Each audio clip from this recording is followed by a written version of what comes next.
We have Nina Dino. She is a clinical scientific researcher. Did I get that right, Nina? Yes. It was a mouthful, but you're amazing. And we've talked a lot about research studies, evidence-based medicine. How do patients get involved in research studies and being on the cutting edge of what's new and what's next? Thank you, Kim. And honestly, I am so impressed with today's event. This is the first PAD conference I've had an opportunity to join, especially with the Way to My Heart. And it has been an incredible joy to listen to all of the clinicians, the healthcare professionals, the Way to My Heart, and the patients.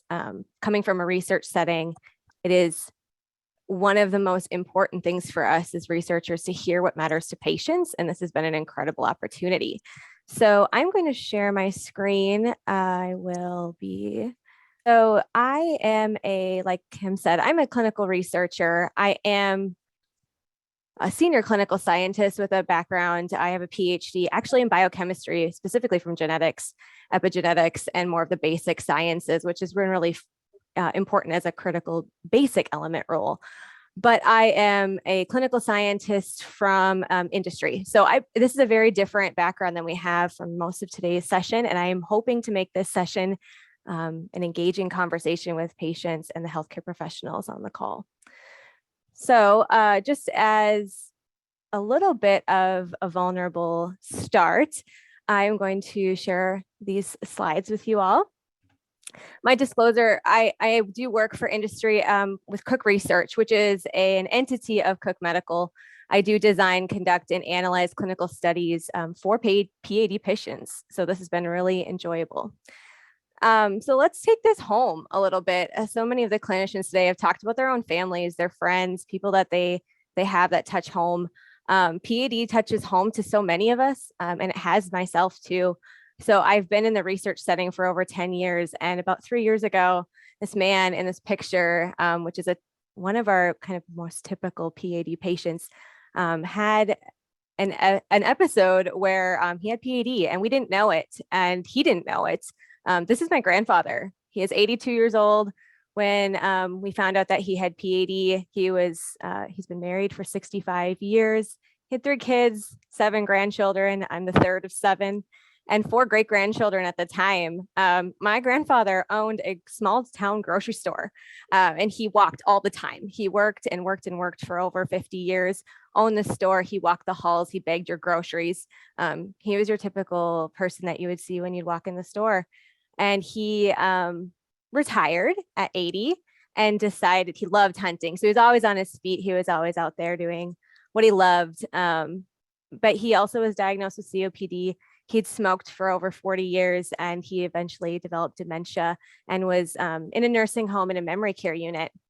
And one day my mother called me and said, "Hey, your grandfather has this swelling, but it's just on the right leg and it's just below the knee on the right leg. Like, do you think this is neuropathy? Do you think this is diabetes?" But it was a present case where it reminded me of PAD. And I'd been working in the research setting for a few years with PAD. And so having that point where you have a point of contact, watching your family members and making sure you advocate for their health was the first place to start. And he had a hard time getting the appropriate care for diagnosing his PAD and actually a severe blockage, which had gone unnoticed for so long in the nursing home that they ended up his best option was bypass, which is interesting because in my research setting, we are more focused on endovascular approaches for the specific research I do. And so really following and helping your family members, it really became a point where the research hit home. And so what I want to bring here is what would have happened if we had taken, advantage of looking closer and being there to advocate. Maybe he would have not had to have a bypass. Maybe we would have known things earlier. We grew up in a very rural area and the care that you've heard today from many of the most amazing clinicians doesn't always hit the rural centers. And so to connect with the Way to My Heart and to connect with physicians and ask those questions is incredibly important for the right care. So as Kim said, I've been invited here to talk a little bit about clinical research, and I'm going to focus really broad on clinical research. What is clinical research?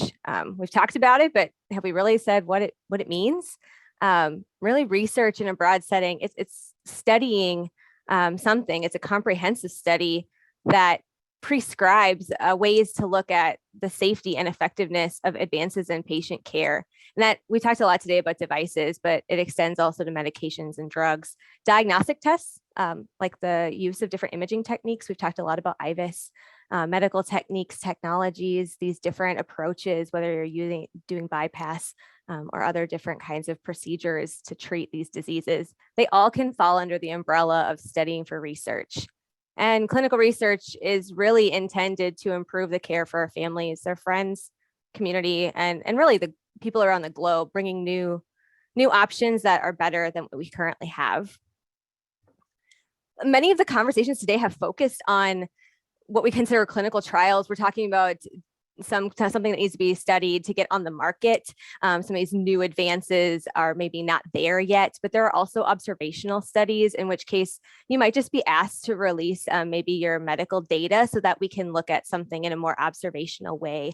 But typically when you think of clinical research or someone talks to you about a clinical trial, they're talking about the big types of trials. Those are the ones that are going to go to FDA. Those are the ones that are going to be criticized and scrutinized to the last possible data point.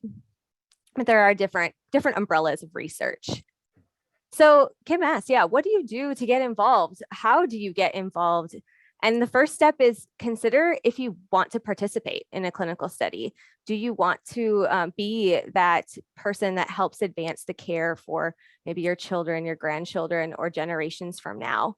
And that looks like this in different ways. So I have these images, but really it starts with those conversations with your providers, maybe reaching out to the Way to My Heart to ask, what do you know is going on? Where do you think I might fit? Because it's really hard to figure out what the best study is that you might fit into.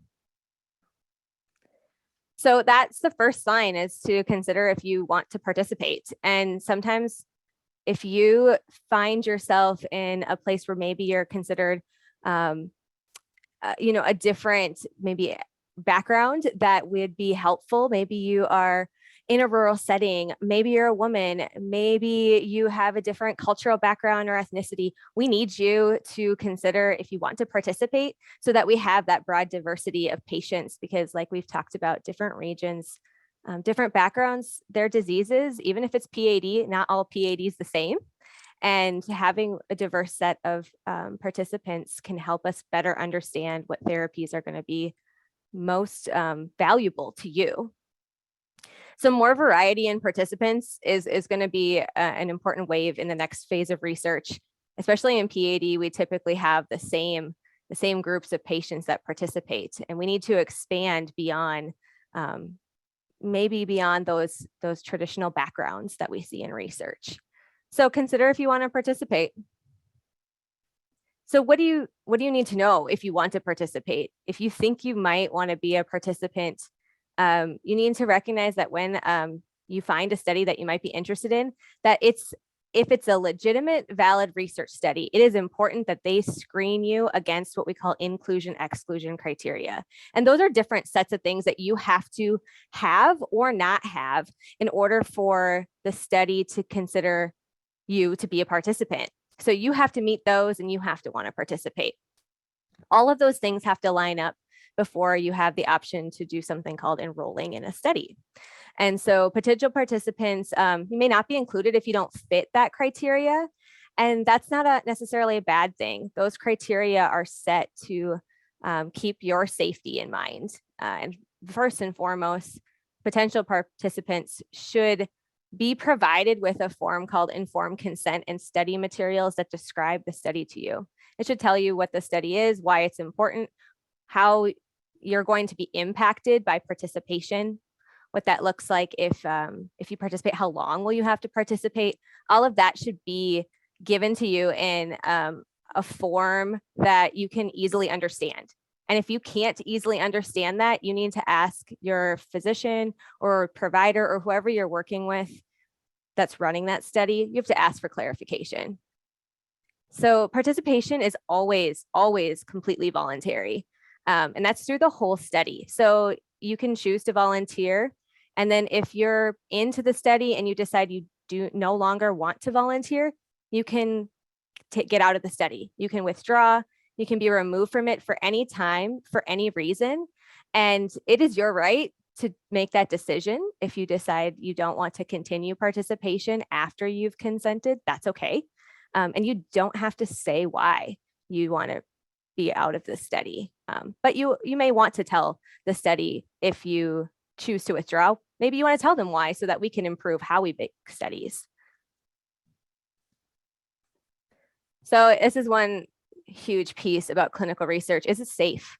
I think hopefully for many scientists, clinicians, and people designing these trials, the first thing we should be thinking about is your safety. Patient safety should be the very first thing that we think about when we design the trials. And there are rules, there are regulations around building a study to intend to be safe. So there are, especially those studies that we were talking about in earlier sessions, the Life BTK trial, some of the other stent balloon, different studies. They are new studies, which are termed investigational clinical trials. And those clinical trials are regulated by the federal government, so by the FDA.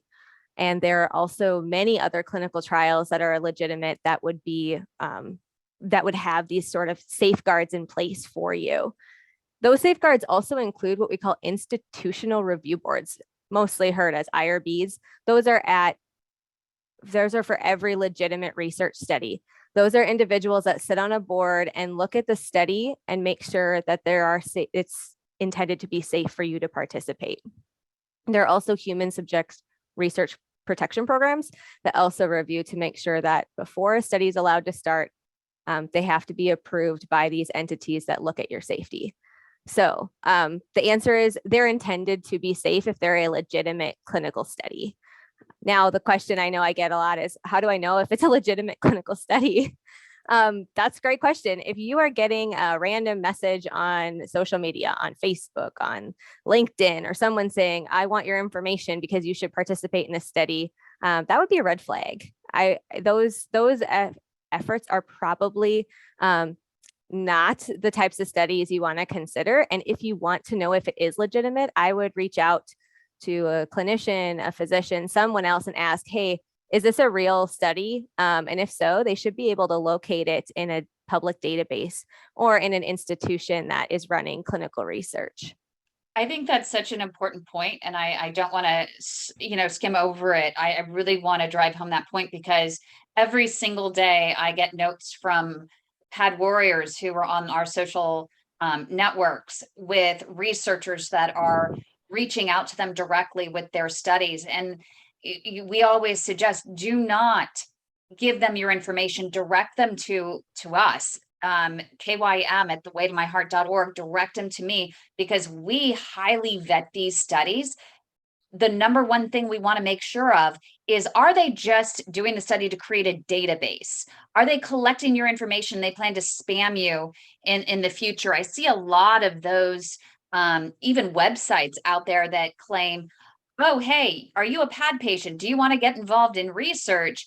And if you get 200 more people to get involved and to sign up here that have PAD, we'll follow suit. We'll do something with it. Those are all really red flags because you don't want to be in someone's database and be spammed and marketed to and have your information sold. And suddenly it becomes your identity. So you really do want to be careful. When we vet studies, we require that they do not maintain your information. They don't give your information to anyone else, that they don't contact you after the study, that if they want to get in touch with you again, they have to go through us because it's likely that they have a different project that we have not vetted at that point and should vet before they reach out to you again. That's Sorry, a I great didn't point, mean Kim. to No, I think cut it's off your excellent. conversation. Excellent. And if somebody's asking you for your information through an avenue like that, it's not a legitimate research because we do have to abide by HIPAA and making sure that we are not disclosing your personal information. And so if somebody's asking you for that information outright, that is not an entity that you probably should be supporting in a clinical research setting. We protect your data and we do not disclose it outside of the study. which is a great Legitimate. question. Yep, it's a great question to ask if you are being talked about with research. What are they going to do with your data? And don't give it until you understand what is going to happen with your personal health information. Yeah, those online surveys that they want your email, they want your phone number, things like that. Be very, very careful on that as well.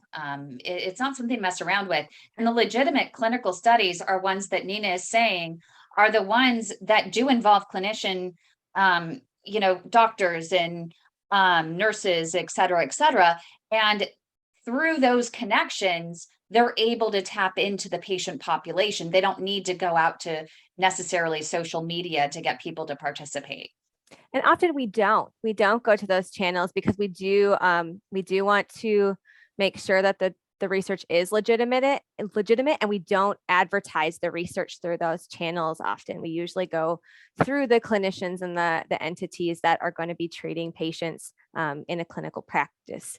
So where can you find those research settings then? If you're like, I don't know where to find these studies, what do I do? Almost all clinical studies, and for sure all legitimate clinical studies, are going to be reviewed by a federal government, are required to be listed and registered on the database known as clinicaltrials.gov. And that is a place you can go. It is going to be written in a more scientific setting. It is sponsored by the NIH, and I'm going to pull it up here. So this is the front page of clinicaltrials.gov. And so this is not just for PAD. This is for anything. This is for all drugs, devices, technologies. And there are over 400,000 research studies listed here that are both, they're all throughout the US and global. So if you want to see what all studies are available, you can click that. Or if you want to participate, you can go to those that are recruiting or going to become recruiting soon. So those that say not yet recruiting, they're getting ready to start a trial some point.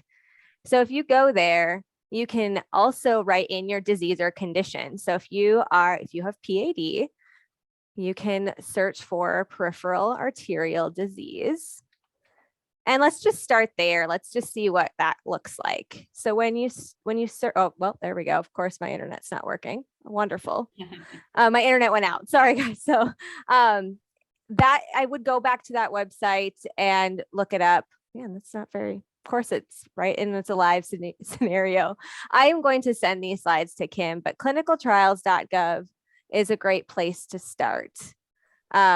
This will show you all those studies that are listed and even countries. So maybe you want to just check what's in the United States. That is also a toggle here. And if you want something in your state, you can look there as well.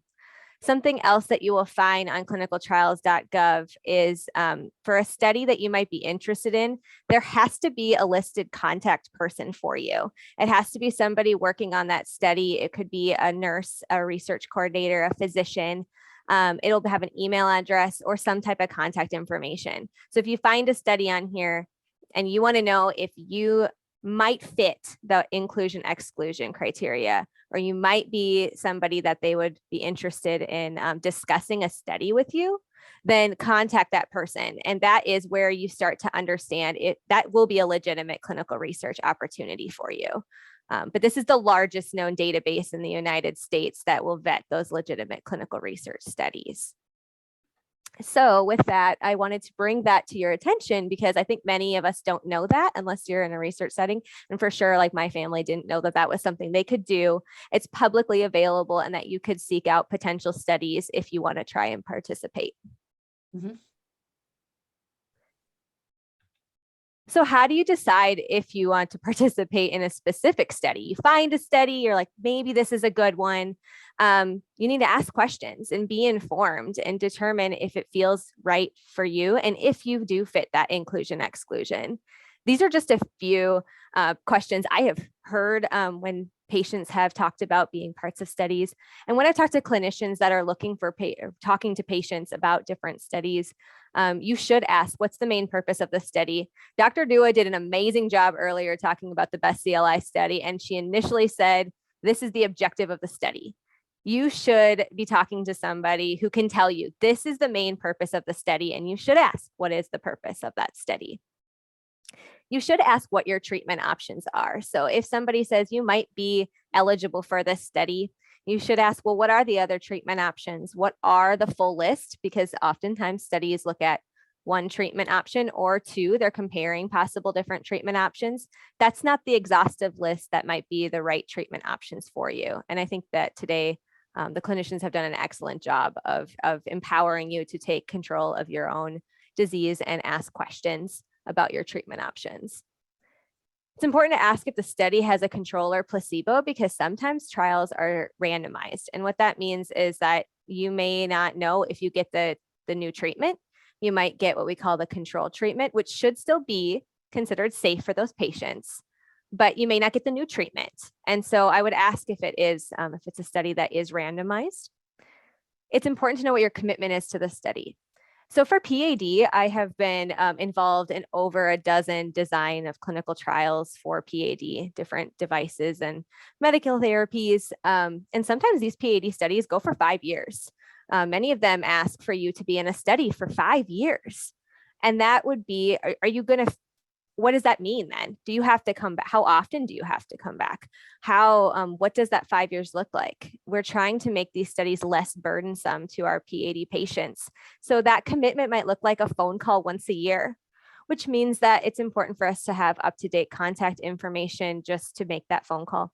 But it might mean that you have to come back to the institution and have maybe have a duplex ultrasound performed or another angiography or something like that. So it's important to ask what the commitment was going to be for you and how it's going to impact your life.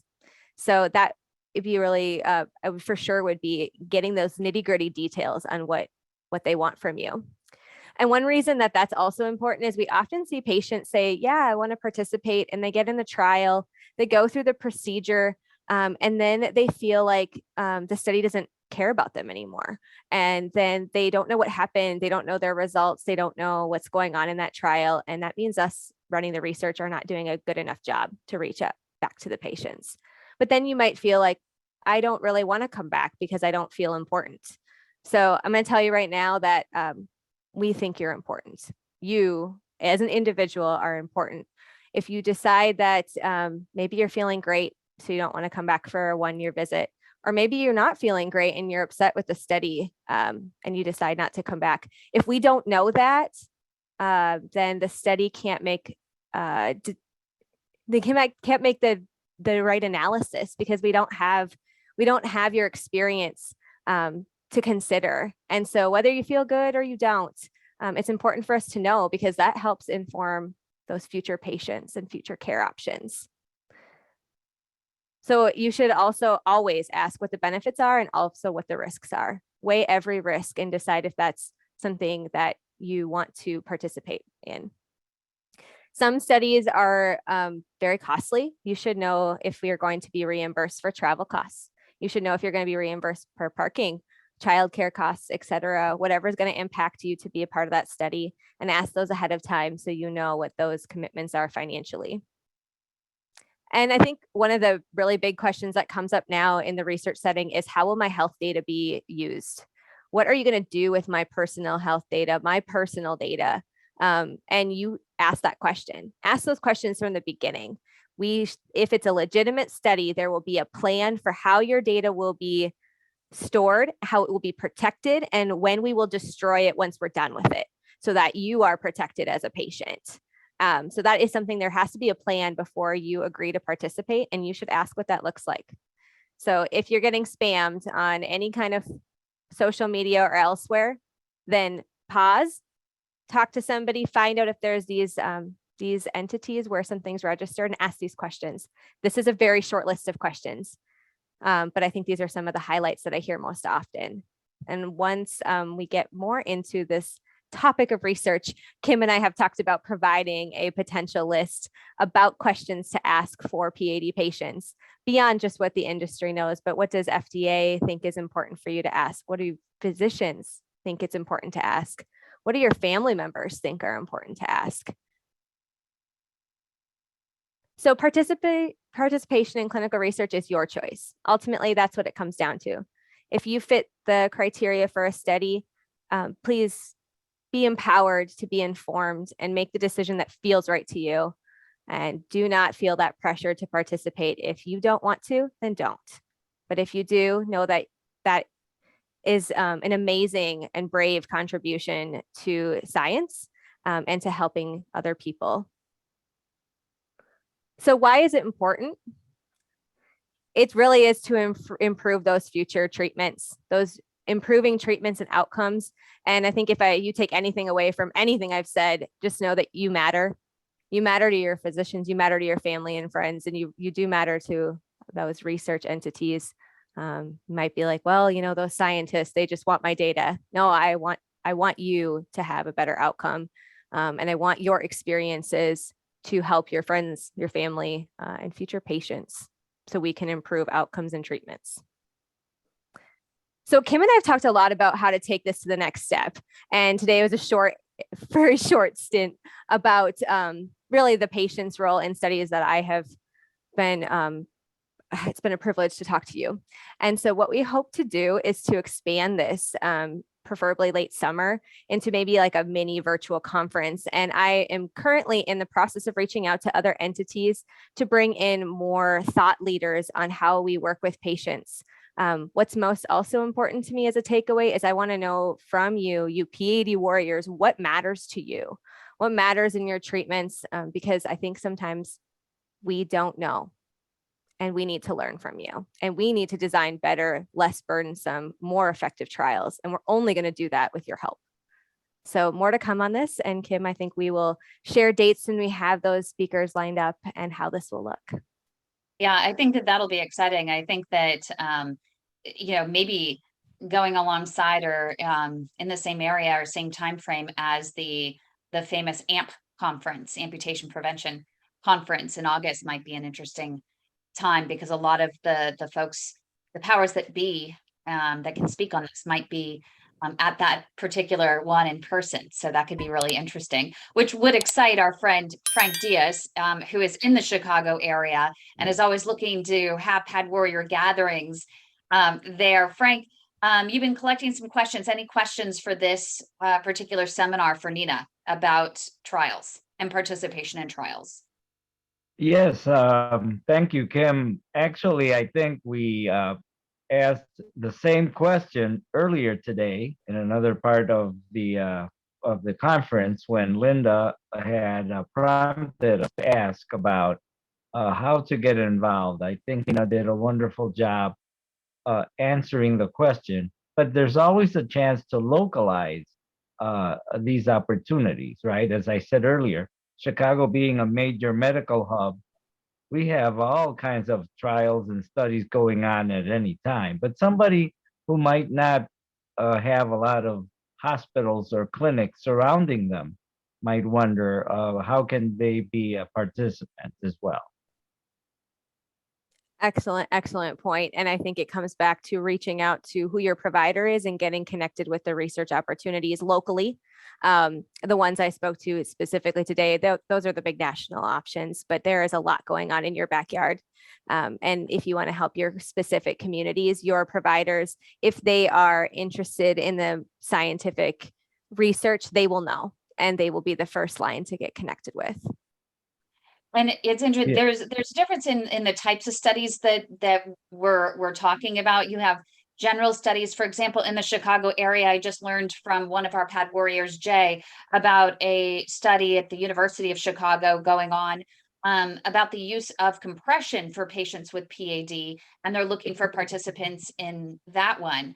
But there's also those types of clinical studies that we've been talking throughout the conference, ensuring that your doctor is on the cutting edge. What studies are you involved in? Is there anything that I might be a fit for, I might qualify for? You might also, when in the moment you're getting ready to be wheeled into a procedure, the doctor might say, oh, by the way, you have to sign your life away. We have this new experimental device. And Nina, that happens a lot. We've seen it actually, and I've been there. I've been a part of some of these studies. What do you do in that moment when you're getting ready? You have the IV in, and the doctor says, "Hey, guess what I think? We have this great new tool." What questions should they ask, and how do you decide in that moment whether or not that might be right for you? Yeah, so I think as a patient, I have been a patient going into a surgery setting before and thought you are under a lot of emotional stuff going on at that time. And so it's important to pause and say, okay, I need to know what the benefits and risks are. I need to know what this looks like. It's okay to put a pause. And in that scenario, you might feel that pressure to participate. And I think that that is an unfortunate situation to be put in, and you should have the opportunity to take some time to think about it. And so that honestly, Kim, to me, that is where I would start, is that maybe you have a family member or somebody who can help read that informed consent. They should be able to provide that. So there is somebody who can help talk that through with you instead of just it being you alone. But it is okay to pause. It is okay to pause and say, I'm not ready to make that decision at this time. And I think that's really important. And another thing you could actually ask, and it's important to ask whether you take time or you don't take time, is why do I qualify as a candidate for this particular clinical research project? Why is this device right for me? What is it that you can't do with other devices that you can do with this device with my presentation of disease currently?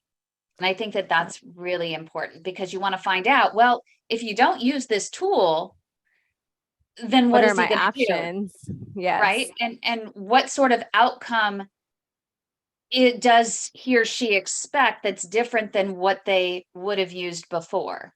You don't want to be guinea pig just to be a guinea pig. You want to make sure that somehow it's expected that the use of this new clinical tool or technique is going to advance the treatment for you and increase the chance of patency, or the chance that it's going to maintain your vessels open longer than it would have if they used another tool or technique. So, Kim, in the space of PAD, there are a lot of treatment options, and you guys have covered so many today. So, if you are put in that position, there are probably other techniques, tools that are on the market that you hopefully have as treatment options as well. And so, I would definitely ask why this specific new thing is being asked upon you at that last moment. And so maybe there's something else that hasn't been considered. Many of these PAD studies have exclusion and inclusion criteria, or criteria that's specific to your disease and your anatomy. So you may decide you want to participate, and then you're in the procedure and the physician does an angiography or decides to do IVUS or something, and you don't have that fit. Maybe your vessel is not wide enough or long enough, or the occlusion is not to a certain extent, and you then might be what we call, you might screen fail. What that means is that your anatomy doesn't fit that inclusion exclusion, and that's okay. You're not in the study, even if you already consented. So that is also something that could happen, and might be something that might be part of the reason you're getting asked this question right before you go in. So something to think about. And Camilla, she actually is a part of a research firm out of Brazil, and she has a question. Camilla, you want to jump in with your question for Nina? Oh, Kim, thank you. Thank you, Nina. Oh, it's very nice to hear from you, especially the Kim awareness about to be sure that the patient would benefit, and that the patient association can help with that, right? And my question is, today we talked about patient-centric trials, Nina. And my question is, what are the hurdles that you face to have PAD patients to join the studies, and how to face them? This is a really excellent question. The hurdles we often find are actually not with necessarily the patients, but with just running research in general. A sponsor like the one I work for, and many of them run hurdles with designing. We want to design the trial that's the least burdensome for the patient, But like I mentioned, we are going to need approvals by the federal regulations or from the IRBs, your institutional review boards, or other local entities. Sometimes they ask us to do things in the trials that may increase the time commitment for those patients, or require them to come into an office setting, even though we thought we could get the information that was most important for us from a phone call. And so some of these can maybe increase what we call, quote unquote, the burden to the patient. If you have to come to the hospital more frequently, or you have to have an angiography instead of an ultrasound, maybe that's not what the sponsor has wanted, but that is something that we are being asked to do by something else. And so sometimes we run into those hurdles in trying to find the best possible design for the patient. So that is something I think is something we face frequently. But finding the PAD patients, our physicians that we're working with, our clinicians, our institutions, often we call our clinical sites, they usually have really great relationships with the patients, or are connected with the Way to My Heart to help us find those patients that we think would be the right fit for the care. I hope I answered your question sufficiently. Yeah. Sure. And, And you know, that's why, yeah, and we are convinced, Kim, we talked today because we are convinced that we should ask for the patients what are the most meaningful outcomes, right? Yes. That the ones that are important for them. I completely Thank you. agree. The most interesting, so I also volunteer with an effort with the FDA physicians, some of the registries, these real world data evidence databases that are out there. I've been volunteering some time to work on these exact questions, hear from patients more, ask what matters to them. So what is the true clinical benefit for the patient? What matters? What are these patient reported outcomes that we need to weigh more heavily, in addition to things like patency gains and things like that? And one of the things that Camilla talked about earlier, which I think is so interesting, is this new trend towards the patient involvement in the design of these clinical research projects. Can you touch on that and how that's impacting you, and what a patient's role in is that, and why it'll make a difference moving forward versus prior to this new trend going forward? So I think that the designs are morphing now. So, and into ways that incorporate more patient advocacy and input. So about 10, 15 years ago, when we started clinical trials, specifically on some of these PAD above the knee devices, I'm thinking the drug coated balloons, drug coated stents, some of these areas, some of those, the patient engagement was secondary to what we thought were the right primary endpoints. And now we're starting to see a shift there. And FDA is asking those questions because they are recognizing that just because you have an open vessel and the device does what it intends to do, doesn't necessarily mean that it's improved the patient's quality of life. And so what are those different questions? We talked about social determinants. That's really coming into play in the last, I feel like 3 to 5 years. We're now starting to ask what are those social determinants that we need to weigh more heavily when considering if a device is going to impact patients. And we have a question from Donna. Donna, do you want to unmute and ask your question? I sure will. Nina, thanks for the great information. As PAD patients, when we consider enrolling in these studies, is there anything that we should be concerned about as far as the sponsors of the study? Should we be reviewing that, looking at, and are there red flags that we should look for with sponsors as we consider enrolling in studies? Donna, you have one of the best questions that I think we're facing hard these days, being in a sponsor affiliated research. It is important just as a person to understand, maybe if you want to know who the sponsor is, I think it's understand if that's something you want to participate in. I would look into those sponsors for yourself, see what's out there on those sponsors and their device and their technologies, and see if that's a technology that you feel you want to support. I also would ask your physicians, because a lot of the things you're going to find on sponsors, you might want to talk to the physicians that use those technologies and what they think about that sponsor initiated research. And if they're participating in that trial, they should have input for you for the sponsors that they are affiliated with. I think sometimes we see where one bad apple can ruin it for all. And I think we're seeing that in some cases. I know Kim, and earlier there was a mention of ProPublica and what's gone on with some other sponsors. Just keep that in mind that is, again, that's possibly not necessarily the whole sponsor that is going to provide that, maybe some of that bad news that you've maybe heard. And so if you are asking questions about those sponsors, I would dig into that with your physician, talk to other clinicians that have worked with those sponsors to really get an understanding if you want to support research that sponsor is financing.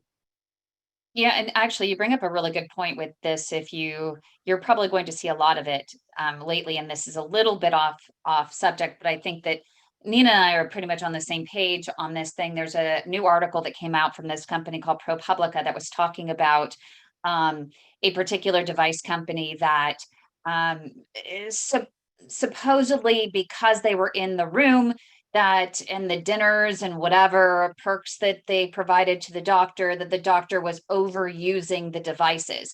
And yes, I have been in certain cath labs where a doctor has, said to another doctor, hey, since this rep has been here all day, shouldn't we at least use one of their devices? And the other doctor replied, absolutely not. I am not going there. It's their choice to be here.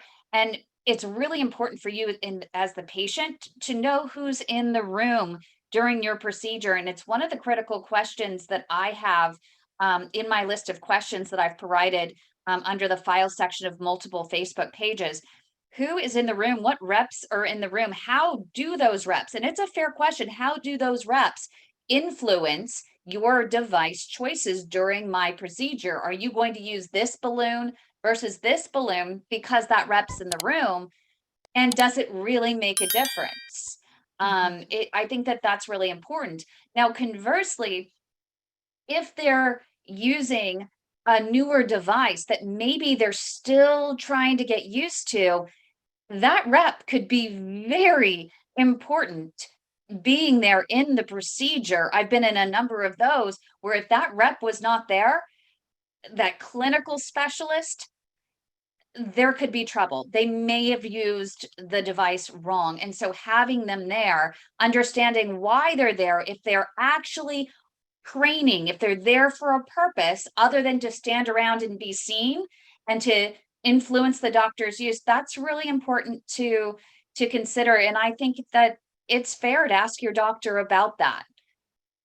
I think, Kim, you bring up a really good point. And one thing we're challenged with in the United States, especially in our healthcare system, is not all physicians get to choose which products they get to use in their facilities. Sometimes hospitals have different contracts with different companies to have certain sets of devices. And so it's important to ask your clinician what options there are for you, and then what they use. And maybe if there's an option that they maybe just don't have access to because of the way that their hospital system is set up, maybe you can get a referral to somebody else that may have that option for you.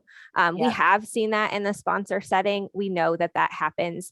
And that's just a limitation to our healthcare system and how hospitals purchase or get devices and different treatment options. So it's just asking what their treatment options are doesn't equate to what they are allowed to use or what they have on their shelves to use. And so it's important for patients to know that too, because maybe your best treatment option is at somewhere else. And you might want to be referred to another clinician or a physician, whichever one that your current provider trusts. So that's a good question to ask. Yeah. Thank you so much, Nina. Really, really important information.